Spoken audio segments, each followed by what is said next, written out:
കുറേ സ്കോളർഷിപ്പ് ഞാൻ അപ്ലൈ ചെയ്യുന്നുണ്ട്, പക്ഷെ എനിക്കൊന്നും കിട്ടുന്നില്ല. അതുപോലെ തന്നെ സാറേ ഒരുപാട് സ്കോളർഷിപ്പ് ഞാൻ അപ്ലൈ ചെയ്തിട്ടുണ്ട്, ഒന്നും സെലക്ട് ആയിട്ടില്ല. ഇങ്ങനെയുള്ള കുറേ പ്രശ്നങ്ങൾ, പരിഭവങ്ങൾ, പ്രയാസങ്ങളൊക്കെ വിദ്യാർത്ഥികളുടെ ഭാഗത്ത് പല സമയത്തായിട്ട് വരാറുണ്ട്. അപ്പോൾ ഇതിൻ്റെ പ്രശ്നം എന്താ വെച്ചാൽ മാർക്ക് മാത്രം ബേസ് ചെയ്ത സ്കോളർഷിപ്പിനായിരിക്കും മിക്ക വിദ്യാർത്ഥികളും അപ്ലൈ ചെയ്തിട്ടുണ്ടാവുക. Lack of information about scholarship ആണ് ഇതിൻ്റെ ഒരു പ്രശ്നമെന്നാണ് ഞാൻ മനസ്സിലാക്കുന്നത്.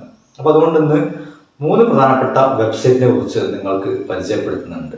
അപ്പോൾ നിങ്ങൾ ഈ 3 വെബ്സൈറ്റിനെ കുറിച്ചും അറിയാം, അതിൽ രജിസ്റ്റർ ചെയ്യാം.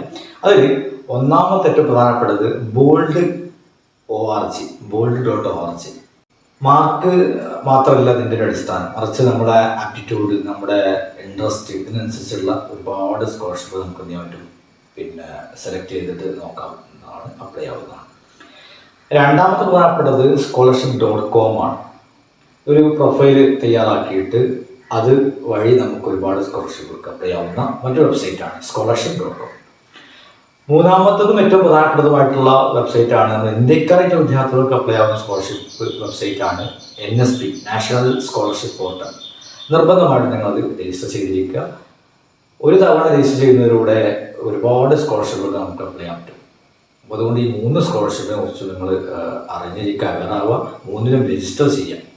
ഈ വിവരം നിങ്ങളുടെ ഫ്രണ്ട്സിലേക്ക്, സുഹൃത്തുക്കളിലേക്ക്, കൂടെ പഠിക്കുന്ന ആൾക്ക് ഷെയർ ചെയ്യാം.